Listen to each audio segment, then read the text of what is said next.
hippies are my friends. Come along with me, see how the story ends.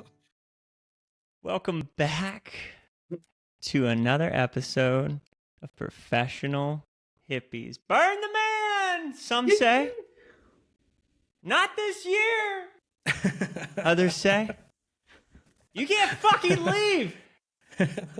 Most people say, but we're here to say, we made it out. Burning Man 2023 got the best of a lot of people. And hey, we're here to tell you all about it. The good, the bad, the ugly. Joined by Hamdog himself, making, I don't know, what, fourth, fifth appearance. One of those. I'm Colton. This is Dylan. If you don't know us, we're the Professional Hippies. We like to meet you somewhere between professionalism, hippie woo-woo, whatever that means to you, somewhere in the middle. This episode is sponsored by our sanity, dopamine, and serotonin, all of which are being restocked as we speak. And so the reason why we are having this episode about a week post Burning Man is we wanted to collect ourselves, collect our souls, and be able to kind of walk you guys back through the mission it was to even be sitting here today. Fellas, what do you think? Was that pretty appropriate? I think that's a good opening for sure. For sure. Yeah. Yeah. There's a lot of solace in that expression there. And so man, I've had a ton of people that have kind of like asked questions about the experience, and also hang around for kind of like I think we've already aired the previous episode, right? Mm-hmm. Where people, so now they know, that I'm a married man, and that took place out there too. So I'll give you guys a scoop on that. But while we're out there, if you guys didn't hear about what went down with Burning Man, there's no way anyone that's listening to our show knows. Everyone heard about it. Yeah, everyone was asking me about it. How are your buddies doing out there? I'm like, well, you were on the West Coast. You got the tip of what we got, and so we kind of reserved all the stories, all the stuff. I even texted you, Dylan, the other day. I was like, man, I haven't called you just so we could talk about everything that's going on, that's been happening. Because you knew we would. I would have been starting asking questions, everything. I was like, let's save it. Let's right here. Right. We literally spoke for 4 minutes while I was eking out the worst shit of my life at a campground in Las Vegas. I was like, are you okay? Yeah, I'm fine. All right, let's talk later, dude. So, that post-Burning where do we shit. start this one, fellas? Well, I want to know. So you did the journey a little differently getting there this year, unlike last time driving all the way. You did a little differently. It sounds like Mini Winnie did a good job getting there. A lot more prepared this time. A lot more prepared. Well, on paper. There we go. Right. There it is. So you do owe me, I think, $25 or $50, one of the two. She made it past 4 hours without breaking down. She actually made it all the way to Vegas without breaking down. Really? Yeah. What was our bet? I forgot what our bet was. We made a good bet. We'll go back and look at it. I got it written down somewhere. You won the bet then? I won the bet. I won the bet. She made it all the way to Vegas without breaking down. Wow. And so... good job. Yeah, well, I mean, here's where it gets fun, right? So we hired Kel, my brother, to drive from Austin, Texas. We flew him to Austin, Texas. He drives the RV to Vegas. We fly to Vegas. Last year, it was just so tough that we wanted to show up bright-eyed, bushy-tailed. Here's the crazy part. Kel leaves Austin, Texas Thursday morning, maybe 6 a.m. We leave Austin, Texas to get to Vegas. We left maybe 7, 8 Friday a.m. and got there, I think, like 10:30. So we go to the courthouse to get our marriage certificates and whatnot, and then we go to check in at the hotel. Kel was maybe 40 minutes behind us. Whoa. To check into the hotel. So he made it in, I think, 20 hours. 21 hours, something like that. That's pretty good. Wow. I mean, my math could be grossly off there, but anyway, you get the timetable. It wasn't 2 days. Well, it was like driving time. He made the driving time plus maybe 4 to 6 hours of sleep and photo ops and stuff. Like he stopped at the Hoover Dam and whatever. Like he wanted to see the Hoover Dam. He didn't break down next to it. The engine didn't blow next to it. Oh, look. That's the Hoover Dam. So There was one point where he called me, and I think it was like wherever the elevation would change, maybe 8 hours, 10 hours into the trip, something like that. And Minnie was starting to give some hiccups with the generator. So he was like, I don't know if it needs more oil, whatever. And I told him about how to adjust the carburetor. So here's the twist. Once we get Minnie in Vegas, Michael, how far out were we when we, we made it most of the way to Burning Man, right? Before we got to the campground? It was hot as hell in that fucking RV. So the generator was giving us issues the whole drive. And they're saying because of elevation change. And then, it stops working. We pull over at that, this campground. We try to use it and we can't. And we go to check that plug and it is fried as fuck. So what I had set up, so I had the AC from the dash. So I didn't really realize how hot it was for Caitlin and Michael back there. I just thought the generator was shut off intermittently. What was happening is the AC was shutting off because the generator wasn't delivering enough power. So the way I had it set up is like that last town, garlic, whatever the fuck it is. I had it set up so we'd fill up water there, maybe get a cat nap 4 or 5 hours, and try and roll into Burning Man at like 5 a.m. on Sunday, 6 a.m., try and beat the rush. When we get to the campground, no one's there to check us in, and then we're in the parking lot, and I'm like, all right, well, fuck the water. Let's figure out this generator thing. And I can't figure out the generator. I'm going through all the manuals. Dude, I couldn't find that manual that you were referencing for the life of me. Could not find it. Could find the installation manual. It has all the answers. No doubt, right? So I'm looking around, and I was like, you know what? Fuck this. I already accepted we were not getting into Burning Man. Sunday, we're going to go to Harbor Freight. We're going to get the backup generator. So I was like, let me make sure everything's in place for the backup generator. And I look where, if you're at a campground, you take out the power plug to plug it into shore power. That is the receiver for the house circuit. The reason the AC stopped working is because the receptacle had completely melted. Right. So when Kel put in more oil, or when I put in the oil pan next to this, there was 3 liters of oil next to the receptacle in an oil pan. Dude. When I tell you, I have no idea how the RV didn't burn down. No idea. The amount of times I tried to flip that breaker on the generator to get it to go, the whole receptacle was melted off. Oh my God. The only reason it stopped working is because the bare wires from the receptacle were shorting together because there was no plastic holding it together anymore. The whole wire had just shredded. It just fried up. Oh my God. Just by luck. Oh my God, dude. The campground owner comes out to check on us. There's no one working. But since it's Burning Man, she's like, yeah, we're just staying late, trying to help people flip out these lots, whatever. She comes out and she sees what's going on. She goes, oh, that's fucked up. And I was like, what are the chances you have one of these? She runs off, comes back, and I was like, you can name your price. $1,000, my soul, my firstborn. Whatever, if you have this. She was like, how's $15? I get them from Lowe's. And I'm like, I'm getting married this week, but I swear to God, if you're looking, you found it. Get a receptacle, plug it in, we're good to go. Wow. Did I miss anything in that, Michael? No, we're what? I'm skipping through the high points here, but other than the fact that it was like we're working on this, he's working on this RV for like an hour and a half, and we're just sitting there, obviously tense because we've just driven, an hour and a half from the nearest real city, and you're just feeling a little bit like fuck. And she just felt like an angel straight from it. It felt like magic. It was like, what are the odds? Like, and just a beautiful moment. Beautiful moment. That moment was every other hour last time. Right? That was every other hour that moment happened for whatever reason. So I'm glad you got to experience your butthole get a little tightened up there. Yeah. All your hard work to that point, like, does it end here? Is this where? Right here.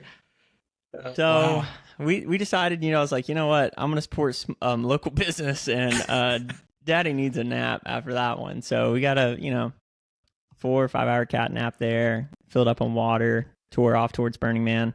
Nice. I guess last year they learned from their experience and like were way more equipped when it came to getting people in. We were only in line for maybe 15 minutes, 20 minutes. Yeah. Something Short like as that. hell.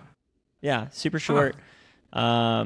So this is where the fun starts, right? I mean, I'm trying to make sure I'm not missing anything, but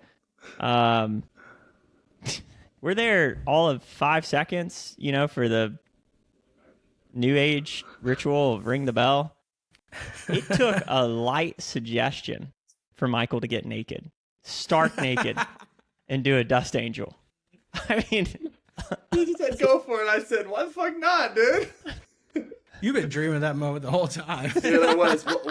One thing I did learn about myself on this trip is I like to be naked in public. That's weird, but there's something about it. I like it. It's like, ooh. I saw that tingle in your eyes most of the time I was around you, so I get That's it. right, dude. Just the sparkle. All it takes someone to ask. Like, That's right. hey. All it takes, right? And to know I ain't getting arrested. Why not, baby? Let's go. why wouldn't you? Celebrated, really. Amen. Yeah, so that was super cool. I mean, the welcome committee, like that, because last year we didn't really experience that. Like, we didn't know. It was like, hey, there's a sandstorm. Get in there. We got to skip the fun stuff. Yeah. So yeah, they just sent us right on through. Like, they were way more fired up to make sure you got a hug than to check if there's any rotting bodies in the shower. I mean, it was like the priorities were for sure friendship and hugs, and so Yeah. didn't check us at all. Which, some people felt sideways about, and I was like, whatever. Yeah. So yeah, they sent us on in, and we camped. When we pulled in this time, we camped in a very similar spot. I think last time we were like 445.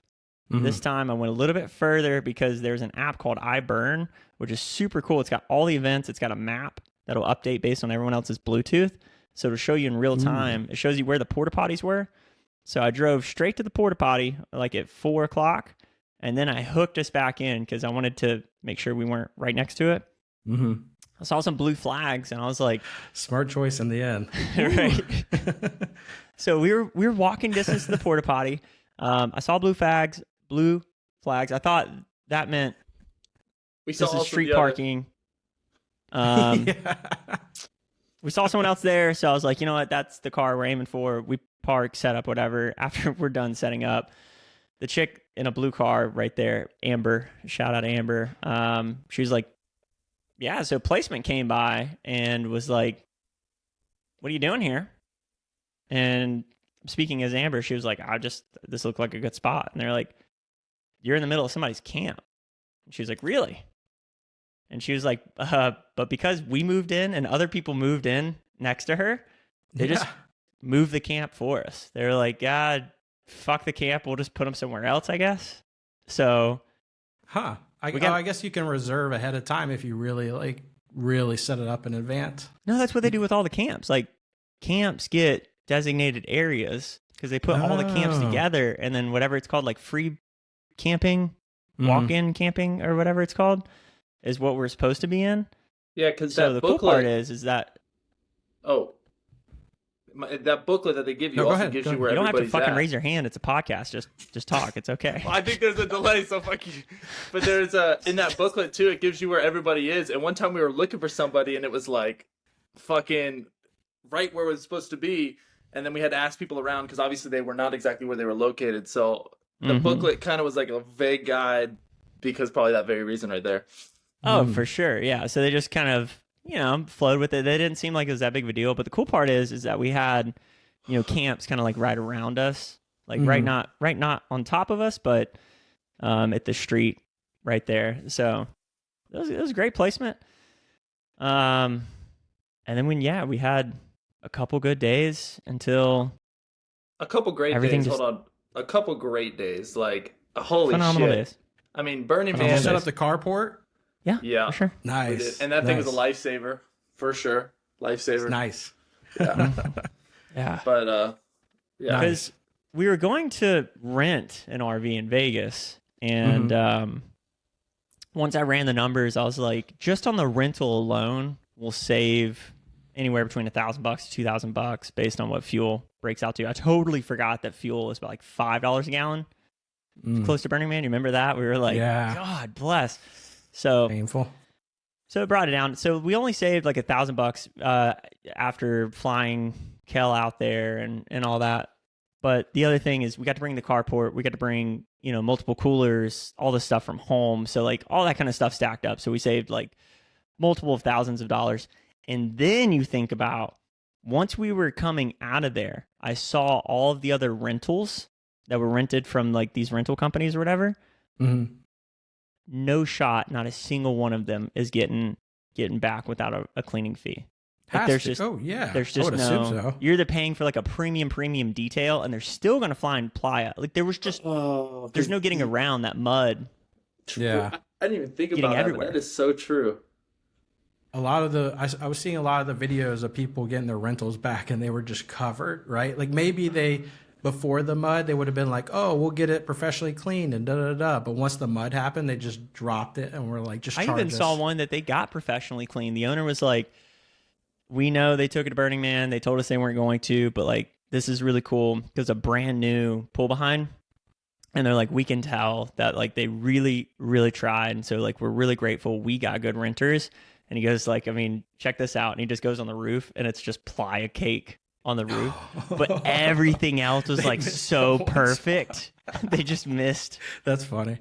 They missed the cake up top.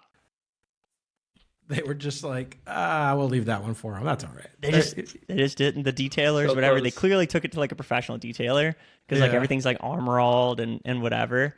So let's backtrack. I mean, we had a couple like wonderful days before the weather hits and stuff.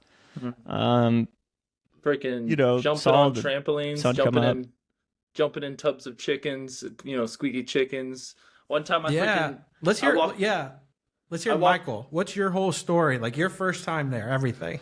Dude, it was crazy. One of the first things I did, like when I went out by myself, this is just a take of what you get. I roll up and there's this MLM lemonade stand. They're screaming frozen lemonade. I'm like, sweet, it's hot, frozen lemonade. I roll up and they go, all right, here's the stick. If you want your frozen lemonade, you got to get some people to come get frozen lemonade. And they're like, if you get 4 people, you get vodka. And I was like, all right, let's go. So I start bringing people in, rolling people in. It's a lot of fun. And then one of the people I pull in, they're like, you have got to check this next tent over. And I walk in and they're doing like an auction. And there's just these people up there and they're offering like the most random stuff. Like this woman's offering a 5 senses sensual massage. Focus on any body part you want to the extent of your choosing. Like just real like happy ending stuff. And then people are offering like Wagyu steak dinners on the playa with a cart ride across to their favorite places, and people are offering all sorts of random stuff. And when you're in there, you have your cup and you just lift your hand with your cup and people come around and they pour this drink in your cup. And it was freaking awesome, dude.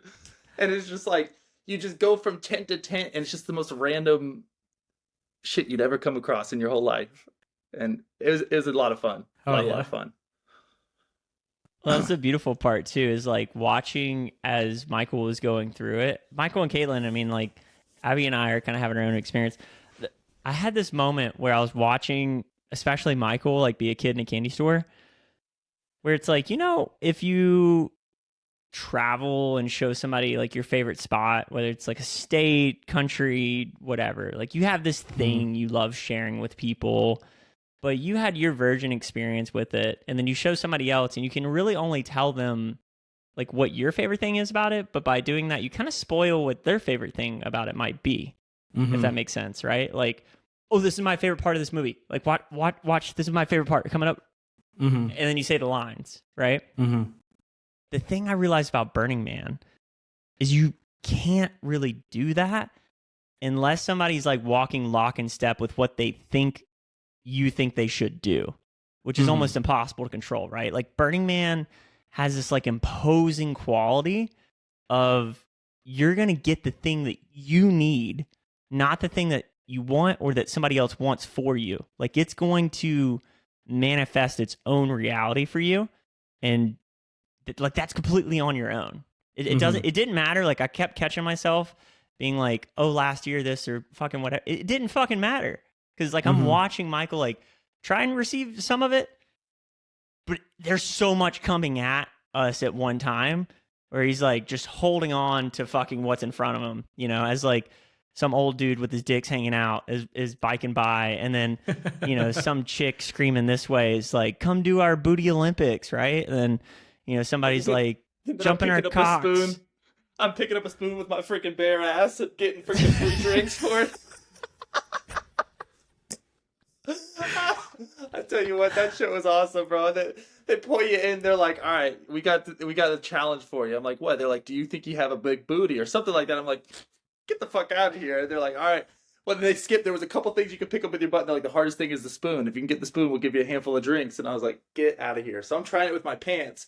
And they're like, it's easier if you take your pants off. And I was like, bet. I just went straight for it.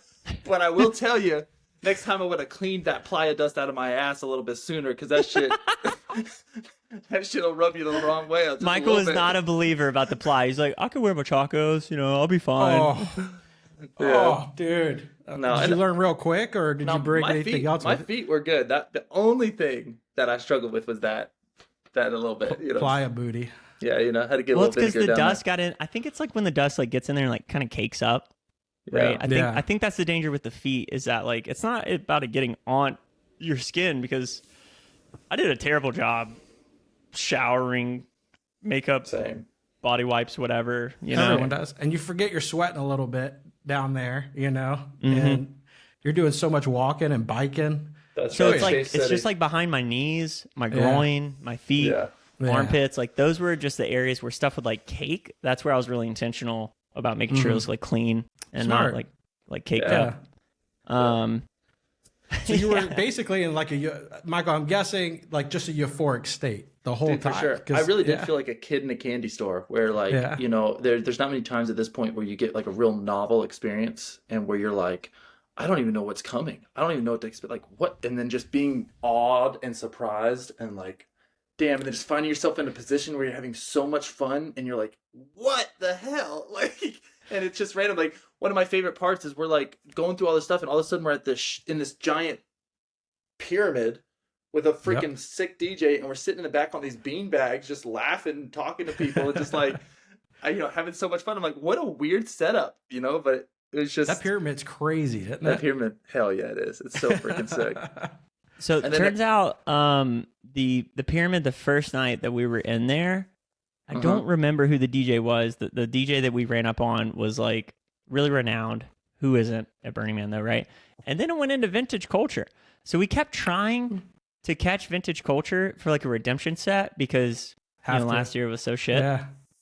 Dude, we saw him 3 times by accident. Never knew it was him, and he was throwing down. And then after the fact, when we were doing a debrief, we're like, oh, he crushed it. Vintage culture crushed it. That night, that first night we were in the pyramid, that music was exceptional. That was exactly what I was looking for. It was so spot on. So if that was, I'm glad too, because Colton was disappointed. He really wanted to see him when we were there last time, and it just turned into a real shit show. Dude, it was so bad. It got bad. It got better once we moved, but I'm glad you got to see him multiple times. Yeah.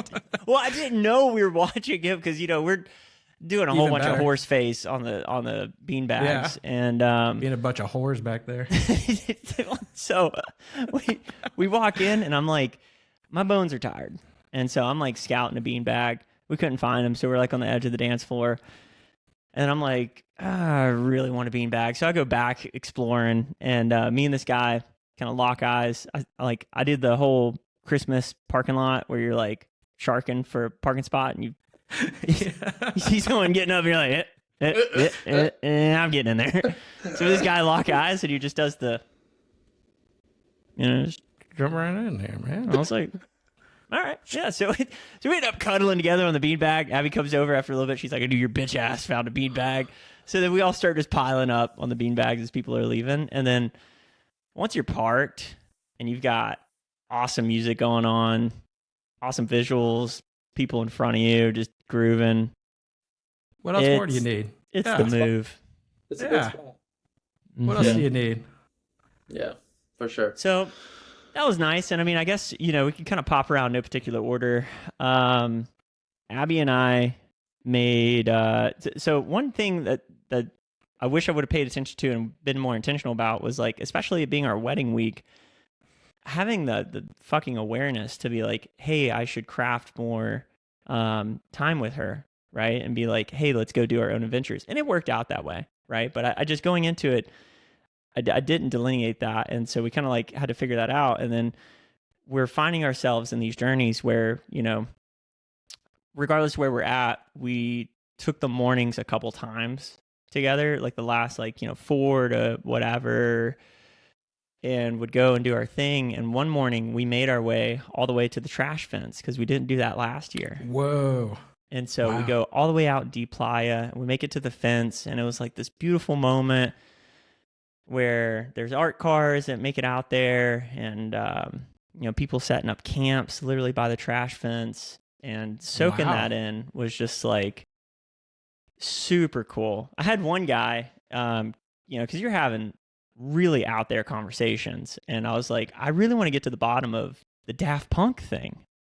Like, Daft Punk at the trash wall. Where's Daft Punk on the trash fence, right? So, you know, some artists are out there, and one guy was, you know, feeding me some bullshit that I was like really on the hook for. I'm like, yeah, give me the bullshit.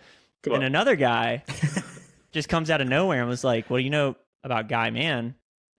You hear that phrase, that sounds like bullshit, right? That sounds like someone rambling bullshit. Guy Man. Yeah, sure. Yeah, Guy Man. Yeah, I've heard of it. Definitely. Apparently, that's a dude in Daft Punk. Like, that's one of the dudes is Guy Man. I didn't know that. Maybe fact check that for me. But I was taking a video of Abby, so I have his recording. Mm-hmm. This man was serious as a heart attack about, is it Guy Man? Guy Manuel. Guy Manuel. Yeah. So, Ma'am Cristo. Homeboy came out with a classical record after making, so they did their techno record that blew up EDM or whatever, and then he's telling about this whole classical record.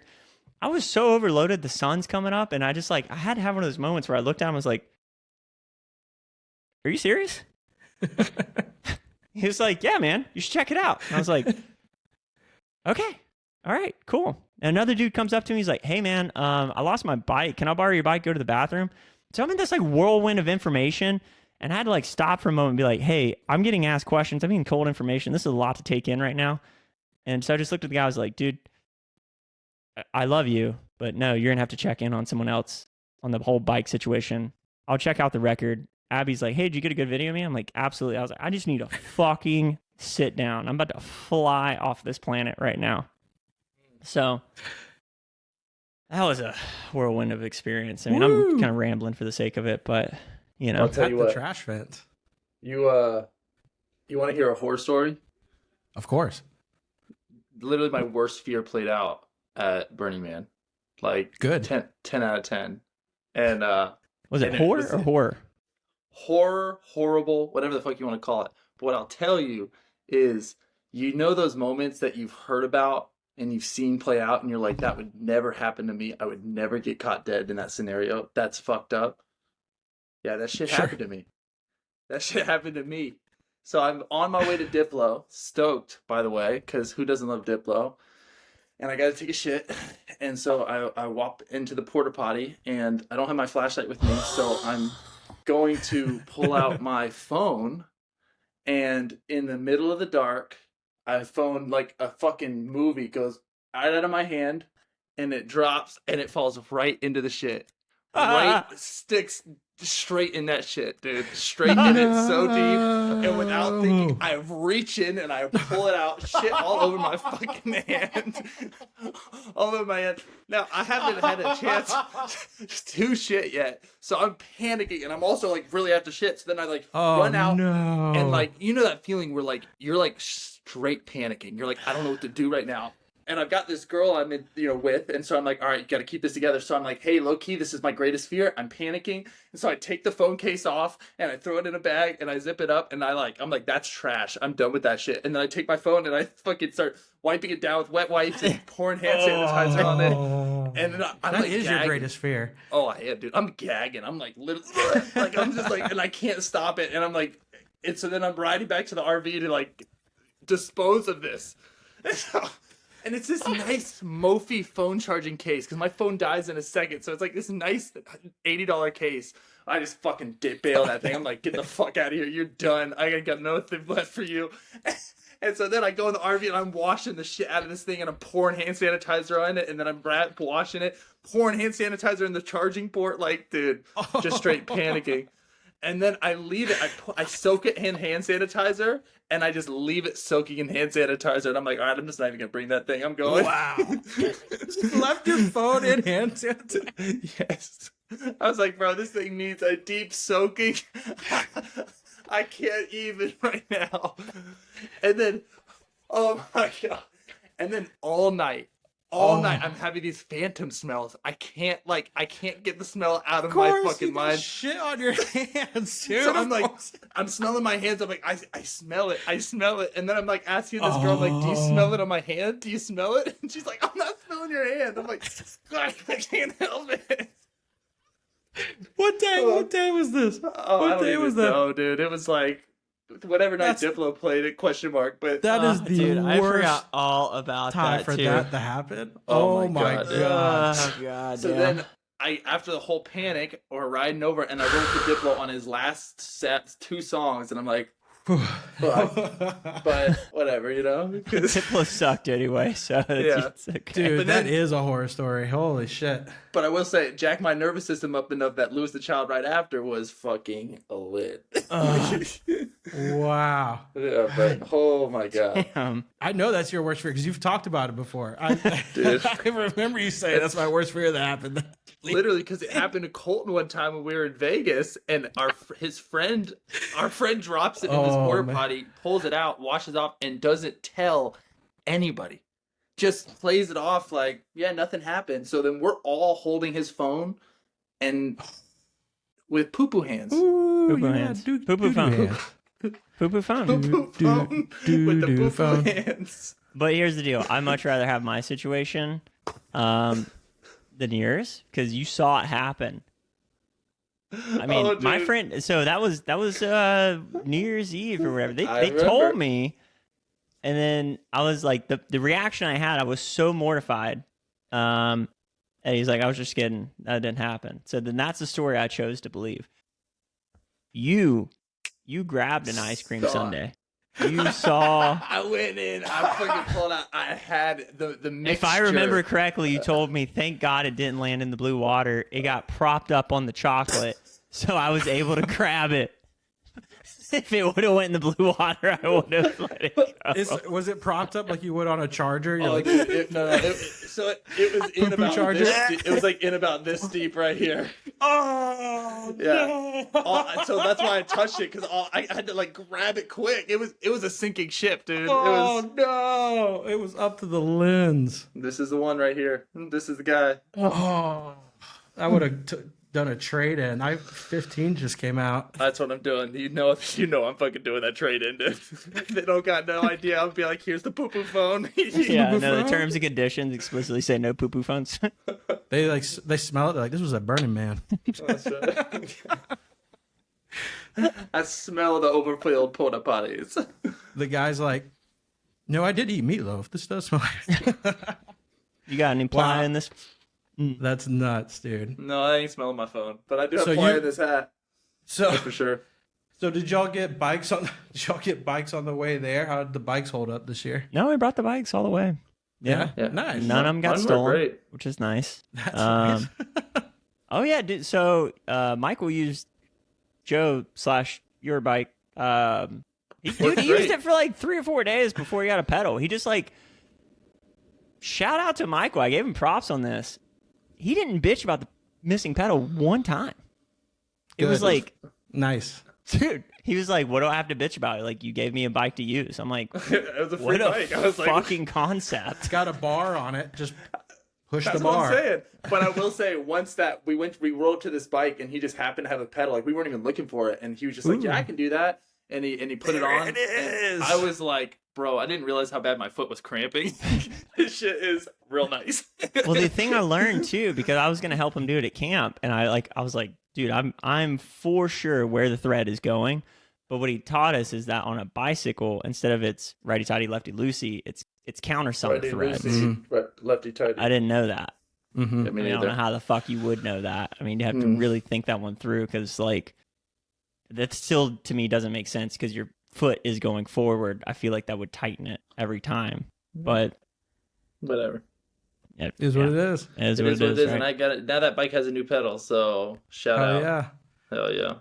Yeah, no, it looks like a garage sale special. But it is actually, I rode it to the store today. That, yeah, the chain's fucked. Absolutely. Oh yeah. Oh dude. I felt like I was one hard pedal away from it just snapping. And like you were. Absolutely, oh, yeah, no. You were. And that last day when we're like trying to do recon and you're like booking it and I'm over here like trying to book it, I'm like, yo, you just hear that, that just sound that's not normal good. sound. My chain came off at one intersection and I'm sitting there looking at it and Abby's a little ahead or somebody's ahead, maybe you, Michael. And I'm like, I'm just putting it back on and some dude comes up and this is verbatim. I mean, I'm really, really reenacting this. Hey man. Hey buddy, what's up? What you doing? Just fixing my bike. Fixing the chain. Oh, nice. Is it broke? Nah, man. Just putting it back on. Just slipped off. What's up? Oh, I think mine's broke. Yeah? Does this look broke? And he's holding his chain. I was like, where's your bike, buddy? And he's like, over there. I was like, that's your chain? He's like, yeah. I was like, how'd you get it? How'd you get off? Let me see that. I was like, that's fucking broke, dude. And he's like, can you help me? It's like, no. You're a sweet soul, man, but that shit's broke. There's nothing I can do. There's bike camps. They have chains. You just take it to them, and they can help you more than this multi-tool can help you for sure. He's like, oh. So here's what you're going to do. There's a bike camp directly that way. Okay, what I need you to do is take that bike and that chain right over there. Okay, thanks, man. All right, sweet. Carry on, soldier. Carry on, soldier. That's it. It's just like, wow. Can That's you help me? Dude, I thought you were about to say he was holding up a little bike in his hand. Like, can you help me? Dude, just a lost soul. He's had a coiled up chain. I'm like, where the fuck did this come from? There's no bikes around. Where's your bike? That's what, dude. He just was walking with his chain. He just sees somebody else fixing their bike. Like, oh, he's got a problem too. Oh, that's yeah. Maybe we'll have problems together. Yeah. Don't go to someone with a bike fix. Go to the guy with them also a problem. Yeah. Go to the problems. And so we were scouting camps, and we came across one that's called Chop Shop. And so is that the one I gave the pedals to? No, that was a different camp. Chop Shop. Abby and I stumbled upon trying to get back to camp one morning. And we were talking to the guys, and so they just, like, I was thinking, for next year, like, do I want to join a camp? Do we want to start a camp? Do I want to be in a fix-it camp? But yeah, go work for Fuck Fixed. I don't know that I want to, like, fix shit the whole time. It sounds like responsibilities. Yeah, responsibilities. I'm down to fix shit for a couple hours a day, but just handling our shit was a full-time job over there. It'd be cool to find a camp that you might know someone in and just be like, I will volunteer like a day to come over here and just join up, hang out, help out. But being totally self-reliant seems better. I think so too. You don't have any schedule. You don't have to rely on. You don't have to worry about, you have your core group. It would be fun to start a camp and make our jobs really fucking fun, involving megaphones and banter. I don't know. I'm gonna get a guy on. I'm working on getting a guy on that like ran one for a while. Like he was like the head of a big large camp. He doesn't do it anymore, and he was like, "It's a fuck ton of work, dude." Like, I think there's a sweet spot. I'm sure there's a sweet spot of like 10, 12 people where it's there's not weird camp dynamics of like friends of friends of friends, camp responsibilities. I think if you keep something simple like a communal kitchen in the center, an activity that you provide where it's like fucking Plinko or cornhole, something maybe not that basic, but like something when people are walking by, they're like, oh, this is fun. Put your wish in the bottle and we're cramming it up somebody's ass, something like that. But then the job is that one person makes dinner per night or something, right? Yeah. Like I think something really simple like that, not like, hey, Tuesday 4 to 7, somebody's gonna man the bar. That's true. Just simple tasks. That sounds. One person comes up with a dinner idea each night, and like your job's to make that night. Like one person makes sure per day that there's cold beer in the chest, and one person per day makes sure that there's dinner made for everybody. Like, yeah. I mean, and think about it too. If like we all brought 24 beers, right, and we all brought a dinner, that would really take a lot of like that would kind of make things a little bit easier, right? If you knew everybody was going to do that and do that well, that would save a lot of energy and be pretty cool. So how did that go throughout the week, right? Like y'all all are in the RV, there is food, you got to eat. Like how did the living quarters situation go throughout the week? Because it seemed fine last night. It just got messy. That's it. yeah. Right. Yeah. I think it went solid. I think I definitely think moving forward, like the move is one, I'm noticing like the older we get, the more we love like our own space. And so I think that's just the move moving forward at Burning Man is like everyone having like their own space, whatever that means, and then having like a communal center because that just feels so much easier to maintain because everyone lives differently. And so like it worked out really great this year, but I think that's the thing that's attractive to me about like making a camp. Yeah, I'm definitely going to invest in one of those space pod things, because I'm thinking it would be really nice to have one of those. I thought they were like $800, but it looks like they're closer to $1,600. So those things are pretty pricey. If you get a used one, you can get it like $800. So I'm looking for one of those, and then I've also would have to get something to cover those, right? Some sort of top because I've heard that even with the reflection, those things will get cooking without some kind of top. Which then makes me think: do you even need the reflection, or should you really just get an insulated dome, right? And could you get that cheaper with the AC thing? But I don't know. Whatever that is, that's definitely going to be the move for next year. Because I like the RV, but it's tough because it's the bed is basically in the place that you would sit, right, and hang out. And so then it's like, and then there's stuff on there, and then it's just. Space is nice, right? Especially then you end up having rain come in or a dust storm come in. It's nice to be able to have a hangout place and not feel like all you have are inside bedrooms. So I think that would definitely just, if you're going out there, you're spending the money, might as well just make it real comfortable for everybody. Yeah. So I would like to try one day what my buddy said they did when he went into camp was they rented a U-Haul and then they just put a couch in there with a large industrial fan. Like some couches and stuff, and when the sandstorm came through, they just got in there and hung out in the time being. Well, we saw a couple of those. Yeah, that's a great idea, right? It just kind of hot, Yeah. So did you get to enjoy some sandstorms out there? Like, did you get to go in them? Like, how was that? I got caught in a massive one. Yeah? It was pretty gnarly. Dude, that was probably my highlight. That if you were like, hey, what was like peak experience? It was sandstorm getting married. And the sandstorm was wild because we were watching goldfish and we knew the sun was coming up. And so Abby was like, hey, let's tear off, go do our own thing. That's when we were heading out to the trash fence.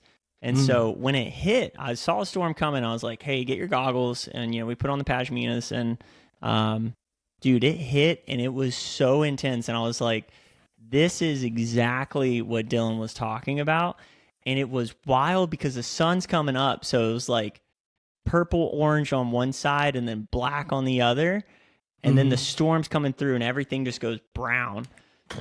And there was one point we biked by and I could see the generator, but no art. You couldn't even see the art that it was powering. That's how thick it is out there. It is nuts. Did you get to hear, like, as you were going through it, like an art car coming up? Oh, art cars, people were zooming, they're like screaming, we're coming. And I was like, I'm going to fuck you up. It's like, I'm aiming for like a little dot. And then Abby screaming at me like, dude, you can't go that fast. Cause like she could only see maybe like 4 or 5 feet in front of her. And then we rolled up on a piece of art. Cause I just saw a glow. I was like, let's go to the glow. And when we got there, there's 2 other people there. And so we were striking up a conversation with them. First time virgins, but they were staying at the Orgy Dome as their first time. And so What a concept. they were super cool. And they were like, yeah, it's our first time at Birdie. We ever stayed at the Orgy Dome. I was like, really? Like, yeah. I was like, I have questions. And he was like, I might have answers. And Abby remembers what I asked. I don't really remember, like, what's camp dynamics look like. That we saw an orgy bus this year, which is not affiliated with the Orgy Dome.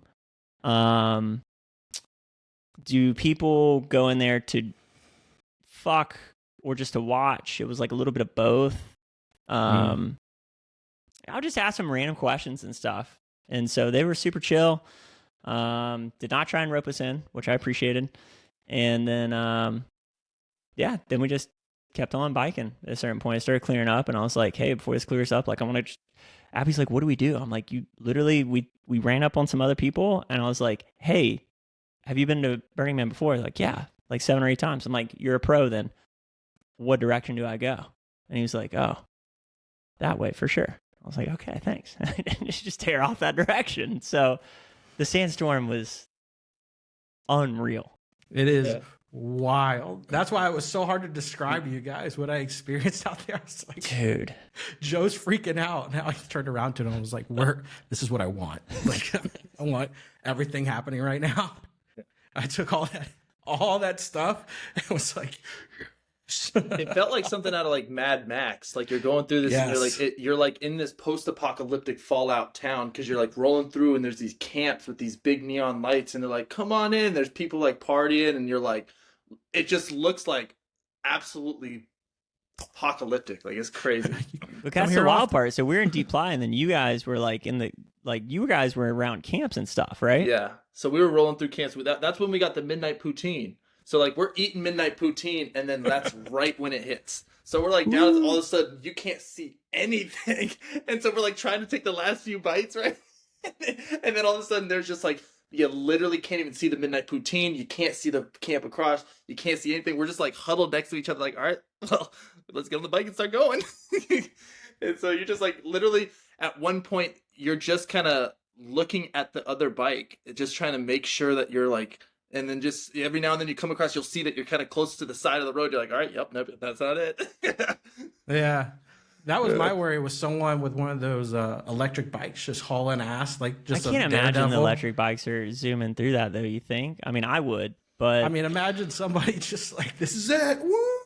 Bang. Right. To somebody. I'm just thinking, like... Yeah, I would say like I'd be safe, but like that would also be a thrilling experience. That one guy on an electric bike we saw ran into a generator, and it was clear as day outside. Yeah, no sandstorm involved. Yeah, so, I could imagine. The interesting thing about the setup this year, though, so they didn't have Bates Motel. We kept looking for it. That wasn't an installation. So we're trying to find a home base. But the way they set it up this year is that the base stage was kind of they were on 10 o'clock. And then Opulent Chill and Opulent Temple or whatever, they rotate, whatever. That was on like 1 o'clock, 2 o'clock area. So like our two favorite stages were literally on the opposite ends. So that was kind of inconvenient. But at the same time, you know, it forced you to kind of run into other stuff. Venture out. Yeah. I ended up not really following a super schedule. Like I looked up a bunch of like lineups, and then I didn't end up following through on any of them. I just kind of was go where that sounded good, which I think is a lot of fun, because then you end up saying that we're in that pyramid, and it's the guy you wanted to see, Vintage Culture, and you're like, that's kind of a fun way to do it, right? Every festival you know who you're going to see, but here you're just kind of like, what sounds nice? Oh, that feels right. Like remember when were we with you? We definitely were when we're riding our bikes, and all of a sudden we just stopped, and we're just like, start bopping heads. Yeah, we're like, you know, like, oh my god, and then we end up going up, and that's nice. Yeah.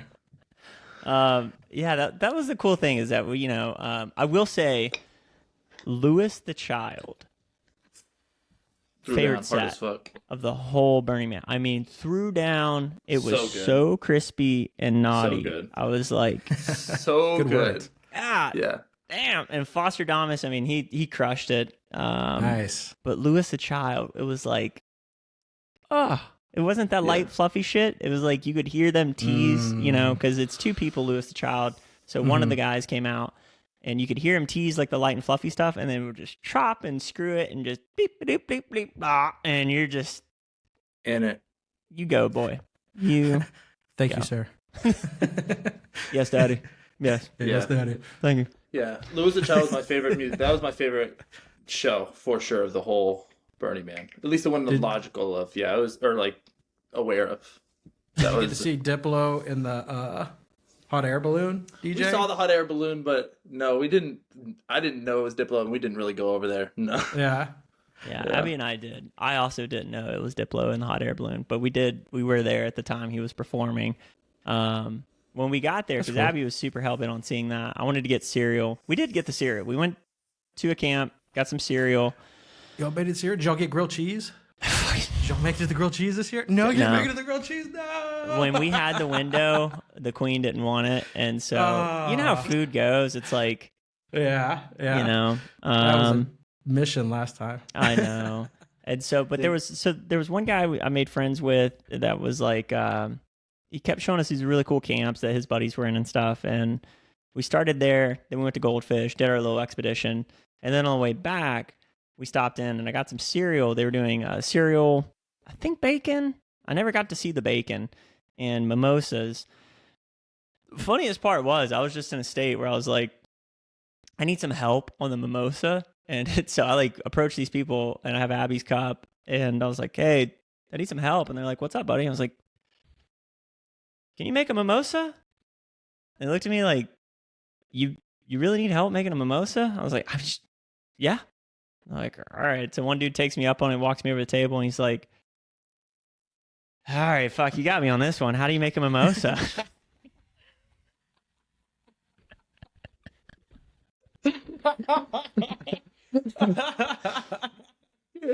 That's funny. That's beautiful. Funny. Yeah, so we're staring at the champagne. He's like, champagne. I'm like, definitely champagne. But I was like, I'm really looking for orange juice. And I'm looking at cereal and no orange juice. That's where the help really is coming in. I can make a fucking mimosa. The help I need is getting the goddamn ingredients. He was like, what about oat milk? And I'm like, he started coming up with the name of what a mimosa oat milk would be. And I'm like, here's the deal, bro. If it's me, not what I'm looking for. I'm going to venture for that. But this is for my wife. He's like, oh. I'm like, yeah, so I don't think coming back with champagne and oat milk is really what her heart is craving right now. He's like, so we settled.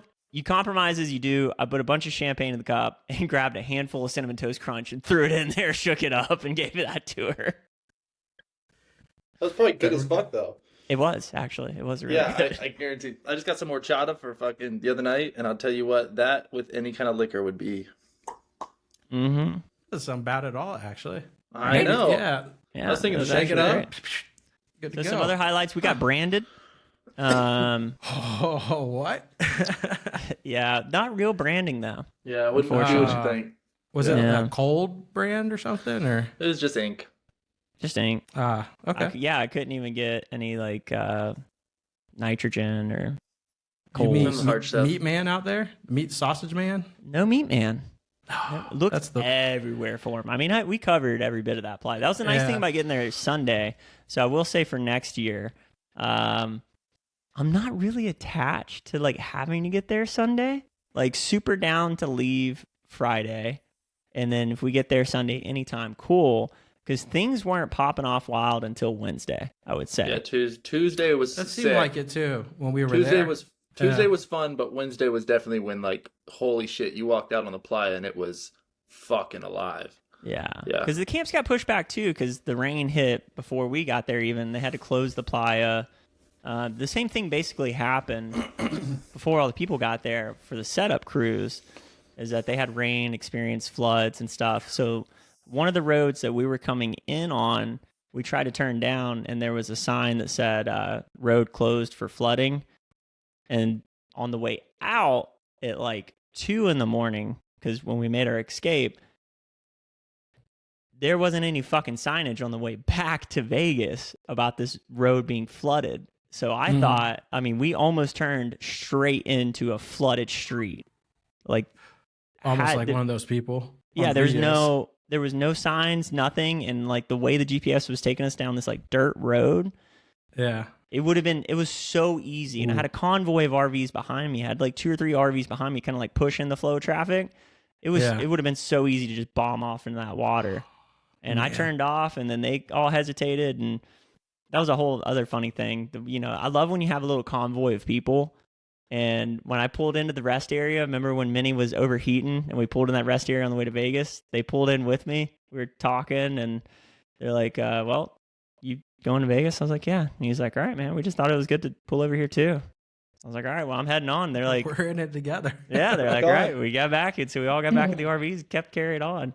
That's funny. That'd be kind of a nice feeling, actually, especially driving Minnie. Like maybe if something happens, one of these people will pull over and help. Maybe. It's Who knows, nice just knowing you got burners around you. Like we didn't know until we pulled into Vegas, but some of the bike lights were on the whole time. So like that's not ideal having the LEDs on the bike.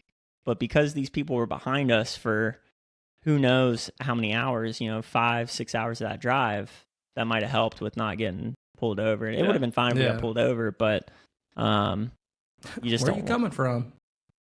Just look at them. We're camping in the desert. No particular reason. I actually don't even know. You helped me out. Mars. So, yeah, either mud or wedding. Let's talk about that. I want to hear both of the stories, but the mud is the wedding. The mud is the wedding. Oh yeah. Well, first off, you got to talk about the big double rainbow all the fucking way, all the way, right across the sky. Double rainbow. Special. So it started raining. Did it start raining Thursday night? Because we were getting married Friday. So Friday morning we were out, and it was like 6 a.m. and it started to drizzle, but it was like nothing. Oh, that's what it was. Yeah, it was like nothing. You were like, "This is fine." Like, it feels good actually, right? Right. Yeah. I had no concept or idea of what would happen to the playa when it was wet, so I didn't care. I don't think anyone did, really. Dude, here's what was so nuts. So it's raining, right? And it's wedding day. And, we're starting to realize, okay, this might be a little bit tricky, but no big deal. And Colton's like, hey, can you go to the Flying Spaghetti Monster camp? I would like you to use their book for our ceremony. So like, cool, why not? So I hop on my bike and I roll out, and I wanted that to be the Bible. That's beautiful. I don't get 30 yards, and my bike completely, like, I'm getting mud flinging on my butt, but I'm like, no big deal. This is fine. Like, I'll just get a little dirty. 30 yards in, my like blurt or pedals completely lock up. Right? Like, I cannot pedal at all. And the mud has caked into the tires and into the bike so thick and gotten so hard so instantly that I can't even get it out. Like, I can't physically get it out with my fingers. So I have to lift the bike up and carry it back to the camp. All the while, my shoes are getting coated with mud in such a way that it's this thick out and like this wide out. And so I'm like, I've got these like 30-pound shoes on. And so I'm like, by the time I'm there, I'm like, I don't know what the fuck we're going to do. Like, I'm carrying this heavy ass bike with this coated on mud that I cannot get off. My shoes are fucking fucked. And that was it's no exaggeration, the shoes, like at that moment, every bit of 15, 20 pounds. Like, it's not an exaggeration at all. Like, the mud was like clay pottery kind of mud. The way it goes on and comes off, it forms.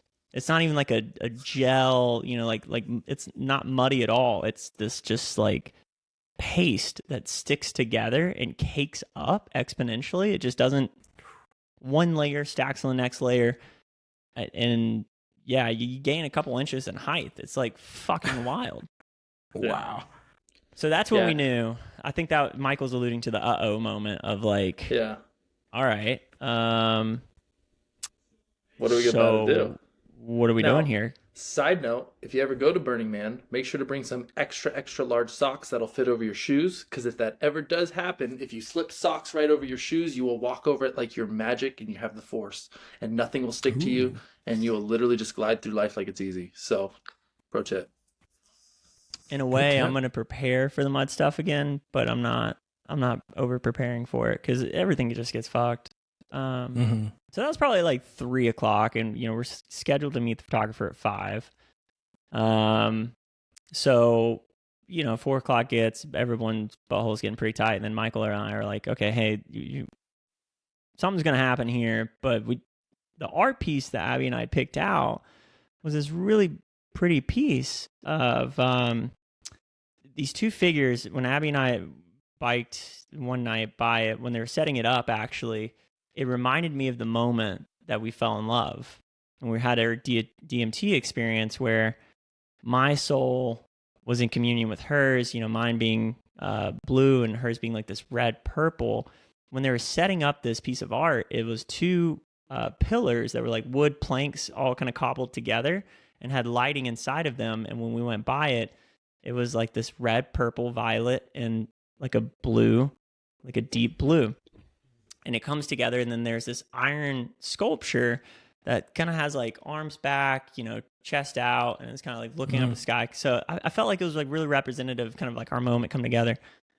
And so like that's the piece we picked out. We invited, a whole bunch of people come out to that. The photographer's meeting us at Center Camp Friday at 5, and then we're going to go out at 6. So Michael and I made the game time decision. I'm like, hey, it's raining right now. So like this is, it's not happening in this moment, but we need to go out there and meet and see the photographers there.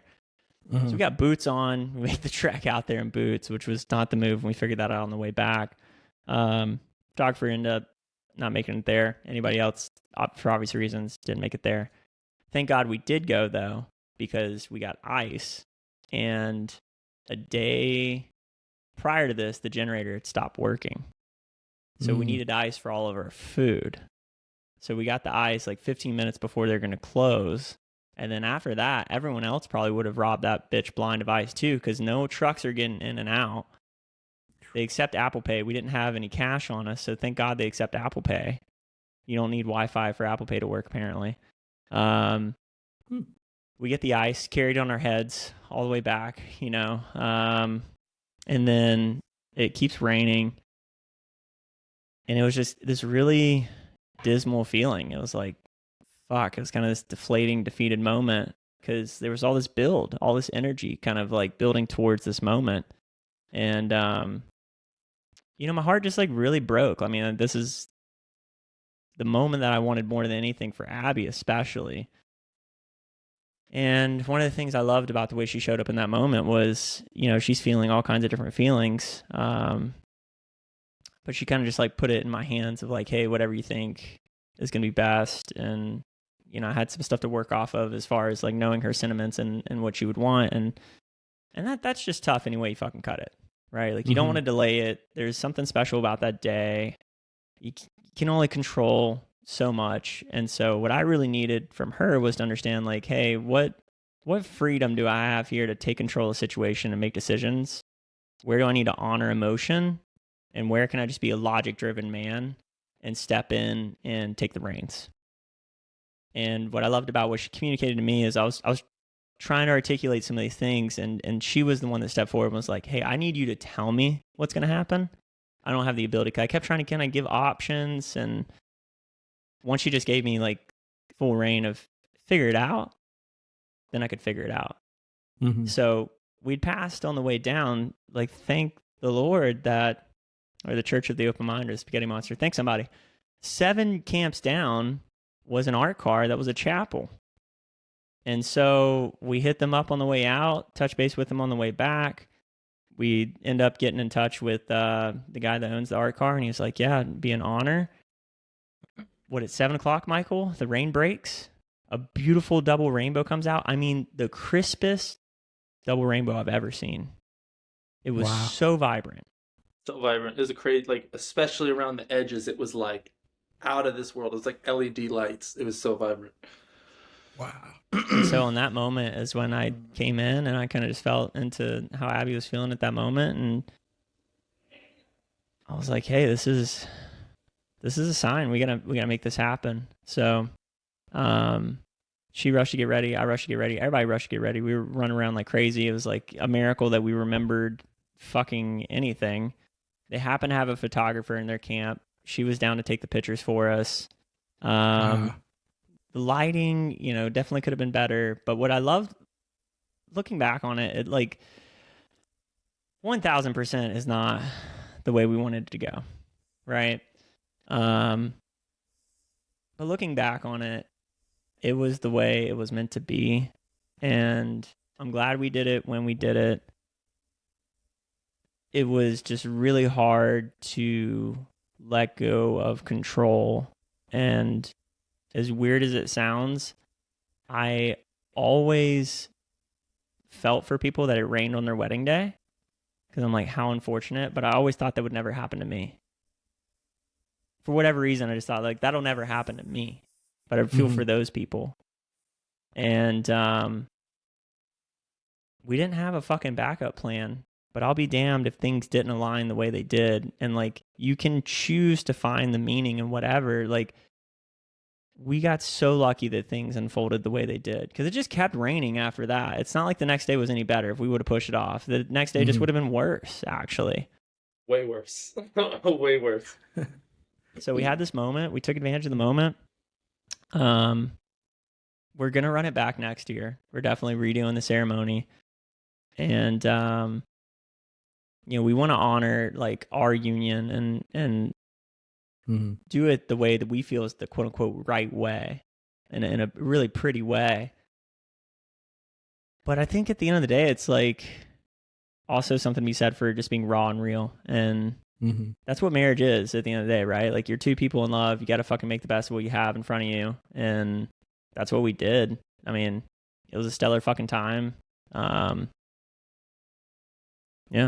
You looked really happy in the pic. Y'all both looked so happy in the pictures. And I know in my head, I was like, they probably had all this planned. It didn't work out. And what I'm seeing doesn't show at all what y'all are getting to see. But in my head, I was like, oh, what you're experiencing there, only you can know what happened there, really, which I think is kind of cool. Like, only y'all got to experience how special kind of that moment was, you know. No video or camera could capture what was happening there. So I thought that was pretty neat. Yeah. And one thing I've like come to appreciate about, and now it's appropriate for me to throw this on top of, because I'm a mister now. One thing that I've come to like really appreciate about Burning Man is that the further you get away from your week, the more things like kind of make sense. It's such a raw experience when you're going through it. And like, I shared this with you, Dylan, after our experience. Like, I don't know why, but I had it baked in my head that like our friendship fractured from our trip because of how stressful it was. And it pushed us to like a frayed edge of sanity and will. Sure. And it was just, and it was nothing that like we directly did to each other. It was just the circumstances, right? And so I think in some part that's like part of Burning Man, because that happened again this year, where it's like no one had ill intent. Like, it's not like the environment had ill intent either, right? But there's like, it fucking pushes you to an edge, and you do whatever you can to get through it. And then the further you get away from it, it's like an ayahuasca ceremony or something. You're able to find meaning. You're able to like find the glory in the gore. If that makes sense. Makes sense to me. Yeah. So wow. The pictures were hiding a lot of emotions, but they were showing a lot of emotions too. That was beautiful. I mean, it must have been pretty rough that y'all are like, we're going to redo that one next year. But that was cool too. We just, you know, we want the pictures and shit. You know, of course. Of course. You get the pictures in front of all the temple or wherever you're at too, the man. Yeah, I can see that. The photographer didn't even show up. Whatever problems they were having, you know, probably was pretty rough. Yeah. I mean, I can't blame her. You know, she hit us up after Burning Man and gave us a refund. But like, yeah, it was tough on everybody trying to, just getting around was really tough. Oh man, it was raining on me too. I was out in the wilderness and I saw the direction where that was coming from, and I was like, that's not good. So you guys, when you were backpacking, how many days did it rain? Thursday, Friday. Well, it started raining. You started seeing it roll in Thursday evening, and then it rained all day Friday, all night into Friday evening, and then it rained Saturday too. So really, all of it, yeah. And I was like, if we're getting this, I know they're getting that too as well. Out there. I mean, that was what I was curious about. Is like, I don't know if it was from the hurricane or, what it was rolling in from, but just a freak thing. Like even the place we are like based where we were going to, called Kennedy Meadows, the PCT trail passes right by that, and they were getting swamped with PCT through hikers in there, just because it was raining so much. They just needed a break. So it'd been raining a ton out there. Yeah, because when we checked the forecast, like there was no rain in the forecast. Nobody expected it. Nobody we didn't expect it. Nobody expected it, and it just built up out there. It's the government. They're building up these storms. I saw some chemtrails out there. It's probably they're cloud seeding like a motherfucker. That's what I was saying, man. They're doing it. Wow. So you get sound. I mean, beautiful story on that. It had everything. That was beautiful. Yeah, you took beauty from that. Because I wasn't there, so I got to enjoy that. So sounds really great from a distance. It's from yeah. So y'all are getting out there. I remember you were saying you had to catch a window because there were still people after you got out of there still stuck out there. Most of the people, yeah. Yeah. Wow. Dude, it was something out of like a fucking movie. So like we're like going and checking, and we're seeing people pull out, and there's people screaming at people pulling out, like, why are you, all this. It's survival mode kicks in. It's chaos on a lot of people. It is really, you're starting to see some weird sides of people. Our neighbors ditched in the middle of the night, and they were supposed to give a couple people rides, and they just like left without saying anything, and like all sorts of weird stuff.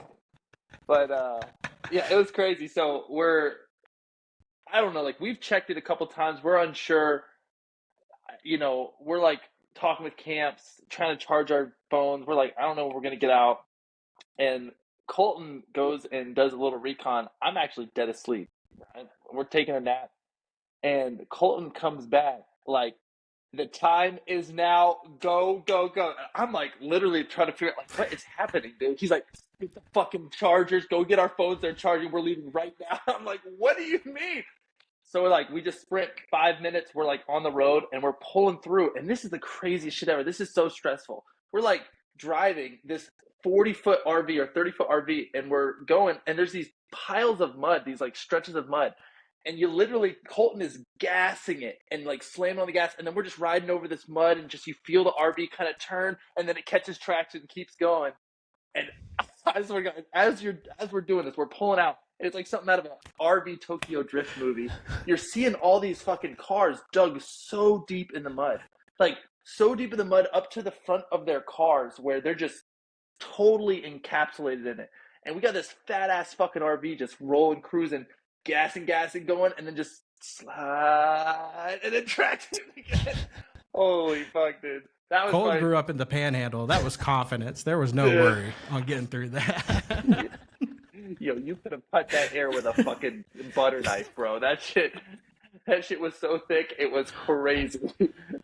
Dude, my traps were so tense after we got onto the pavement. So like when we saw people, because it was the whole wedding thing's Friday, right? And then it kind of like rains all into Saturday. So like Saturday's mood was just kind of like, because we're like, are we gonna get out of here? Like, are we getting like the generator's not working, so the fridge isn't working. So we're looking at the food rations, and we're like, are we good till Tuesday? Like water-wise, we're good. Like once we start entertaining like fasting, but then we're like, our camp neighbors, everyone's checking in. Like 80% of people were like awesome, sharing supplies, whatever. Yeah, our neighbors were like, we have so many freezer-dried food, like meals, like y'all be fine. So there was never like, there was never a worry of food. It was just like, we don't want to be starting to have to ask for food because you want to be self-reliant, There was no like practical worry. It was all just like the emotional tales, the narratives that are playing out. Right. Right. And like a macro and micro level. And so Saturday, it's just like, fucking, we're probably not getting out of here till Tuesday. It's just shitting all over the plans. Kel's flying in Monday, like our marriage license. And I'll be honest, it was still fun. He says like it was kind of you went out and played in the mud. There was a lot of fun to be had out there, but also there was that pressure stress. It was like for sure. And Dude, when I came out of the wilderness and I heard about the raining, what y'all two just described is exactly in my head what I was like, this is going down. You're going to be on a mission to find information, Colton. This dude's going to be like, I don't know what to do, so I'm going to go play in the mud for a little bit, and then you tell me what to do from there. I just put this man through all the recon, all the fucking work. It was just, when it came to the point where there's nothing else to do, where he's stuck in the position, it's like, come on, dude, we're in Burning Man. Like, I'm about to get out here, and walking in that mud barefoot feels fucking great. I mean, all the shoe shit and all that is annoying. You get that mud in between your toes, and that feels real nice. It's great till it's not. Once it started drying up and it gets in that weird spot. That crusty shit, that wasn't the best. Yeah, the peaks, and you're like, oh, but I committed to the barefoot, Yeah, and ripping your foot hair off. Yeah, 'cause I did some exploring too, what was mudding or whatever, but then Sunday morning is when you saw people making a run for it. Those people are already packed up. We made the decision in case this does go, like we're not putting everything away. And then at 10 a.m. on Sunday morning, I guess there was enough of a break of rain overnight and enough sun that morning, it had caked up. That's when you started seeing the TikToks get broken out of like the TRX. And, I saw a Tacoma that was an off-road package Tacoma doing every bit of 70, 80 miles an hour, moving 5. Wide open, every bit of 4,000 or 5,000 RPMs. I mean, blowing oil out the tailpipe, going 4 or 5 miles an hour, but he knew if he stops, he's done. He's fucked. Right? Yeah. So people started making these sidewalks. It started packing down. And at 10 o'clock, there was probably a 40-minute window, give or take, of people doing kind of an exodus. And it started drizzling again. And it was like this intermittent, if it stopped raining, it was still muddy. So that's when Michael and I, we just made the decision like, hey, if we have an opportunity, let's pack up now. We started packing up at 10. We figured it'd take us a couple hours. We got some information. That guy everything up. Clutch. He said, make the judgment call at 2 o'clock because you probably wouldn't have been watching at that time if he hadn't. But he was like, that's going to be your window of opportunity to make, get out of here if you're going to get out. And the lake next to the playa, Pyramid Lake, was acting as a heat sink and was making like the cold hot air exchange was making all the rain dump over Pyramid Lake and was kind of sucking the storm cell a little bit that way. So even though it was coming, whatever direction, I think west to east over us, it was kind of diverting it, or at least like dumping the storm cell over the lake. So 4 or 5 o'clock hit, and that's when that's definitely when I sent everybody into a panic, because I went up as far as I could bike. I borrowed one of the neighbors' bikes, went as far up as I could go. And I was like, you know what? I see enough people making this. Like, I see them getting on the pavement is the thing. Yeah. Because I saw people going for it earlier, and I was like, I didn't feel comfortable. But I saw people in similar RVs or worse that were making it onto the pavement. And I'm like, you know what? I need like a 60% chance to feel good about it. And I felt like we were right there at 60% because there was another storm cell coming in. And I'm like, if we get stuck on the playa, so be it. This is our best shot. And so we did it. And dude, it was like playing Oregon Trail for sure. Because in real life, though. We were like good. Michael, right? It's like we were good. It was really fucking tense. We had to drift through some spots, but as long as you were all throttle, you're making it out, not trying to blow the engine up. All gas, no brakes. At the very end, there was like this river delta. And that was the part where like, I was like, this, if we're getting stuck anywhere, it is right there. Like right at the base of the mountain, I guess. There was probably something right there. Here's what happens. So we're driving and, we're just like staying distance from these cars. And there's this van in front of us. And there's this river delta, literally. And we're going through, and Colton gasses it because you have to. And his van starts slowing the fuck down right in front of us. And this RV is coming right up on it. And then Colton just kind of drifts it off to the right. Holy shit, dude. Wow. Close to I had being no in choice. that situation. It was one of those things like you couldn't you couldn't ever stop. Like that was the thing. The workers at the very beginning of the journey, they made people stop where they could stop, and they're like, you know, trying to get me to roll the window down, like, dude, it's taped up. And so he's screaming. He's like, if you're going, just know, like, you can make it. Some people are getting stuck. Don't go any faster than 15 miles an hour, but don't go any slower than 5 miles an hour. Like, you have to, like he said, like, keep your momentum, right? So right before we get to this delta, this van pulls out in front of me. And it's a minivan, total soccer mom. And I'm like, I can't stop. And I get down to like 2 miles an hour, and he's in the middle of it, and he seems like he's slowing down, but I'm like, dude, I can't stop, and I need enough momentum. So I just floor it, and I didn't feel any traction. No traction until like 10, 15 feet before it, and it caught, and I'm like, I got to carry this through. And so he's kind of doing this. It just was sketchy, man. We're drifting around, and it worked. I mean, I couldn't believe it. Once we got on the pavement, I genuinely couldn't believe it. Dude, it is a rush like you wouldn't believe, bro. You know that switch really. It was like Columbus finding America. It was like the air just ceased. All of a sudden, we're laughing. Like, I think I said something at one point. Abby's like, "Yo, shut the fuck up! Now's not the time," you know. And it's like just literally could cut it. And then all of a sudden, we're on the road just laughing, like, "Oh my god, praise Jesus!" There is. Oh yeah, because we're in the middle of the mud thing. Abby's looking at me, and then looking at the road, looking at me, looking at the road. She was like, "I wish I didn't sit at the passenger seat." I'm just like, I've never been so focused on getting something done. I mean, so locked in. And Michael goes to say something. Abby checks with me. She was like, "Do you want it quiet?" And I'm like, "Oh yeah." She's like, "Michael, shut the fuck up." I'm like, I didn't have the bandwidth to tell him to shut the fuck up. I definitely did want to, but like, it was so tense getting out of that spot. You didn't want to get stuck. Like, I think I was pointing to the cars that were stuck on the place. It wasn't a helpful comment at all. But it's just like you're looking aside. You do that, like, but you do that when you get like that. You start doing something. Freaking stressed, dude. I'm over here like, oh my god, look at like the apocalyptic cars just drenched in the mud. We're like, oh, dude. I didn't understand the Tesla's getting stuck. I was like, first off, did you think there was a charging station out there? Why do you have a Tesla? First day I said the exact same thing. I'm like, a Tesla? Yeah. I'm like, I did the calculations based on T-Max, you know, breaking down all the Tesla stuff. And I'm like, yeah, you got to hook up to a generator out here. And then I saw a bunch of people charging with generators. So I'm like, oh, that makes sense. Eric used to have a Tesla, and he would take it on long road trips, and he had a gas generator in the back of it so that if you're out in the middle of nowhere, you can just charge it up. Okay. Yeah. Seems fucking redundant. So they obviously made it. Burn gas for that gas car, you know what I'm saying? I'm sure I bring my generator with gas for my Tesla. So they made an announcement, I'm sure, to everybody. I have two questions. So they made an announcement with the Burning Man. We're not going to be burning the man. I'd like to know how they did that. And then two, as well, the government sets up a station out there, a temporary station, because it does turn into a city. Mm-hmm. So I wonder if you saw anything of involvement from them once things started going down at all. Well, supposedly it seemed like it went out there because there was like an Ebola breakout or something.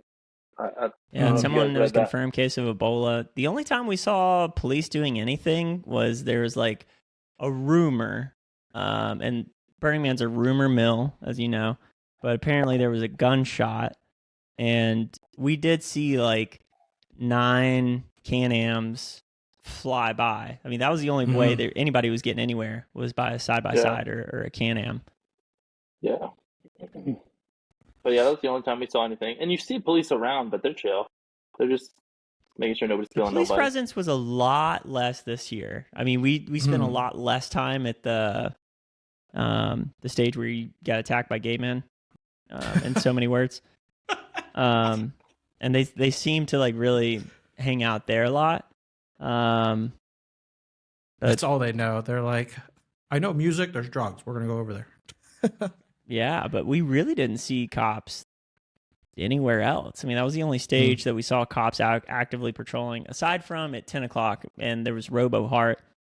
There was like a line of cops, but they were like kind of dicking off. I saw one cop showing off his Belgian Malinois. Yeah, oh, dude, that was sick, dude. That was such a beautiful dog. There was one time, too, I was in this the dog back was of that. so cute. Yeah, so cute. But those are expensive. And ferocious. Yeah, that's crazy. I saw one of those at Kennedy Meadows.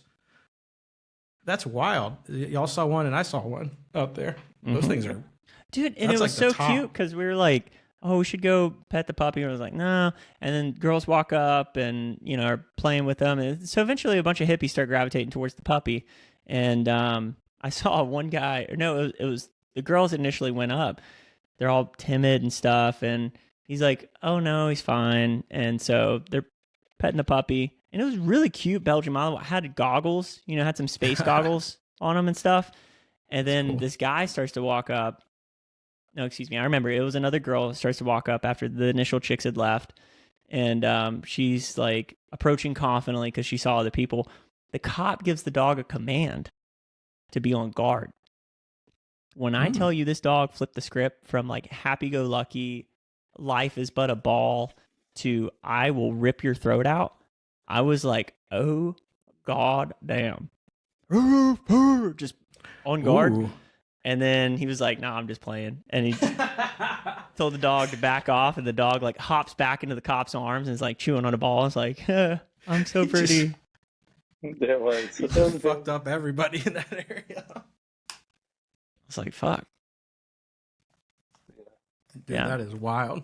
Beautiful dog. I was curious on that. So did they announce like we're not doing the burn? Everyone they burned the man down? Tuesday, didn't they? Mm-hmm. They just they did. They kept saying they were going to do it, and then it kept raining, so it kept being wet. But they did eventually. There's a pyrotechnic out there that's like, no, this thing's going up. Oh, for sure. Enough gas, anything will burn. Oil, man. I'll be the last one out here, and I'll press this button. I'll do it. Don't you worry. Imagine being give the astronauts a view. You think give the astronauts a show out here. You think they burned the temple of the guy the same night? I think they did it pretty close to each other. They started the temple. They burned a lot of the art. They burned the temple, and then they burned the man like an hour after they started the temple or something like that. This is kind of hard speculation from like what I heard. It's tough to get confirmation on anything from Burning Man. How sick would that be as you're going through and like all of it's burning at once? Like that would be such an experience, right? All the art pieces and then the temple and the man, and you're just that'd be wild. That would be wild. Just standing out in the middle. Yeah, I mean there's a lot of experiences that we're missing recapping now, but it was tight, man. It was a great trip. Yeah. Wow, guys. Yeah, it was. One thing though is that you're definitely not allowed to not come next year. So we got to figure out what that looks like, because that is a requirement. Not every year, but definitely not every year. Next year. I'd like to make it next year. That'd be fun. As long as there's not a hurricane coming. That's the number one rule. There can't be a hurricane on the way. Coming out of the wilderness to find out your house was flooded. Awesome. Not ideal. But I want to give a shout out to Christy because she doesn't let me bringing up her name here, but shout out to her because I wouldn't be able to do this podcast right now. If she was the only one in the area that was like, it might get really bad around here. Yeah. And my neighbor was like, no, it's going up to Perry, Florida. It should be fine. She came over here and threw all my stuff up as much as she could, like just get it off the ground. And my whole house ended up flooding. So all my podcast equipment, she got up. All like everything she could think of got up. So just love her so much. Can't wait to marry her. It sounds like a woman worth marrying. Amen. Amen to that. Yeah. But that was awesome. There was one point too, when I was out in the wilderness, it was a couple of quick stories on that. So the group I was with, I go every year out to the Sierras, right? And it was an older guy and a couple other guys, his son and a bigger fella. And the first day I found out, once I got there, they want to do a 14-miler out in the Sierras. And if anyone knows the Sierras, it's one of the most like rocky, big step. I mean, to go 5 miles in the Sierras is rough out there, right? Yeah. And so I went to him and I was like, "Are you sure you want to do that?" Like, I don't know if he's like, all the confidence were like, "Yeah, 14 miles." I was like, "I can do that," and that's tough. I was like, "I don't know if you know what you're getting into." They're like, "Oh, we'll get it." So we get. That's definitely hard on the scale. Hard on the scale. Even doing it on AT. Miles. Yeah, I was about to say 14 miles on the AT is like that's a day, right? That's like that's a day. That's a freaking solid day.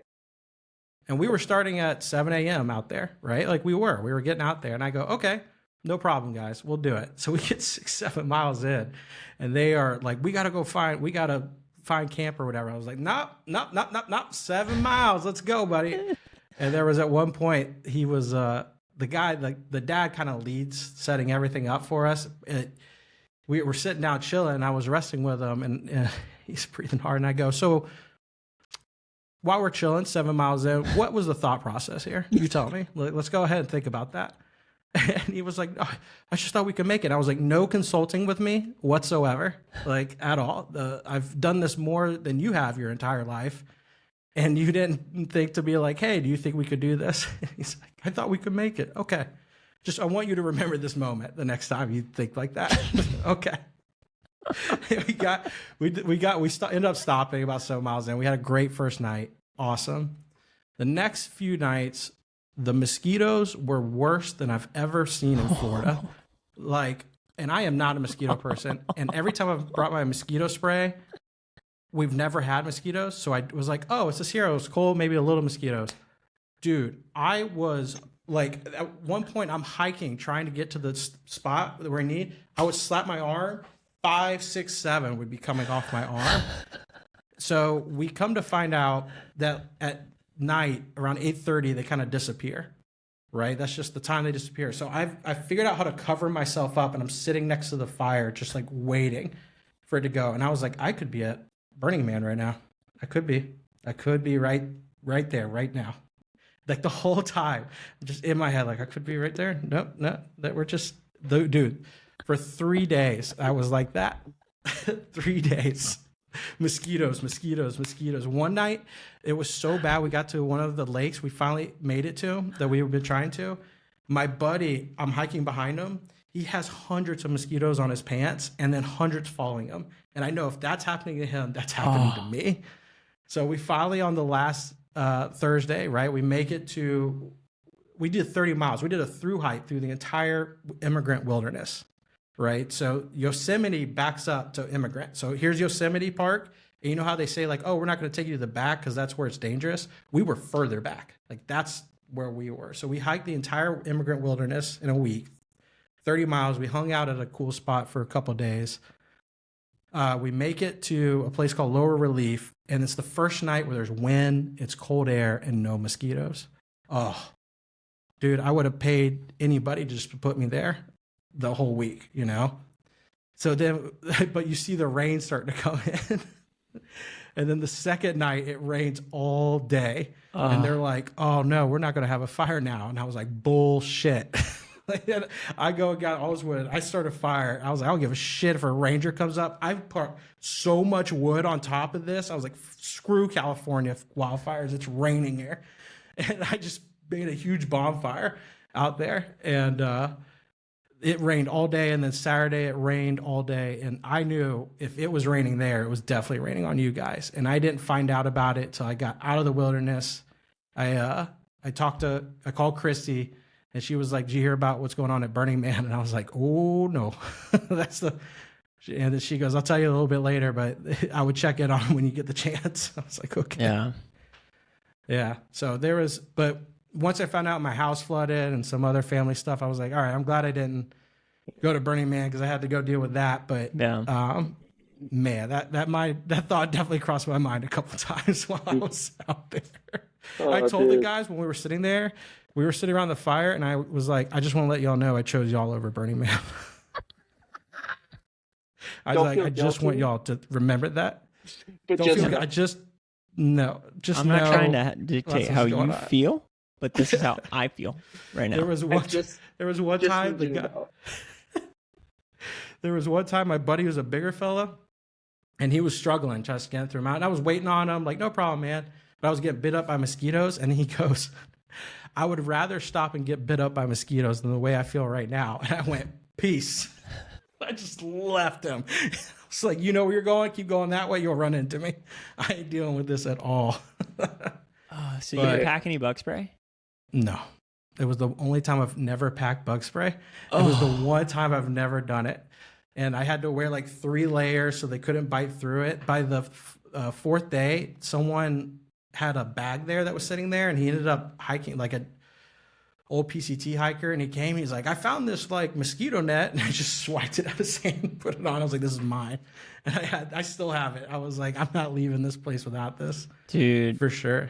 The mania that is accompanied by not being able to get mosquitoes off you it was insane, and it came to the point where they're just all over me, and the all over you, and you're just sitting there. And you just have to hear the buzz, and it turns out they also like salt, because I don't know why they were also attracted to salt. So I would jump in the lake, take a quick shower, just get all the salt from hiking off, and then it helped a little bit. I think I'd rather be bitten by fire ants than mosquitoes, because just the buzz, the constant nagging. I mean, at least you could pop something fucking later. You can't, the mosquito. And it was crazy. They would bite, but it wouldn't leave anything. There was one point we would go in our tents to like chill, just to get out of them. And I was reading my book, and later on I didn't realize my arm was resting against the net, and they were just pop, pop, pop, pop, pop, pop, and I didn't realize it. Oh my God, I'm getting phantom bites right now. Like it's like making me feel like I'm feeling tingles as we're talking about this. Yeah. It was a mosquito year for sure. It was a mosquito. All the snow melted and left all these puddles everywhere. And it just dude, you swipe your hand across. I do not envy that some position. grass, and there would just be thousands of baby ones that would come out. So it was challenging. You know, every trip's a little challenging. Mm-hmm. You know, and this was a mosquito year of challenge. You know, we went through our packed challenges. so good. I packed my pack so good this year. It was so light. I measured every little detail. I was like, I'm not going to have a heavy pack. I'm going to have a good year. Bam. Never miss anything. That's funny. Damn. So as much as I would have definitely liked to be out there with you guys. That would have been fun. It worked out the way it was supposed to. We all learned some lessons, and yeah. What an Oy. experience, guys. Woo. Well, We'll till let you next close year, it I out, suppose. buddy. Yeah, till next year. Till the next whatever happens. Well, anything you guys want to add to that? Michael, if someone being out there and someone would have asked you a question, what do you wish they would have asked you the most out there while you were out there? Like a random person came up and asked you a question. What would you like to have been asked and talked about? What I'd like to have been asked and talked about.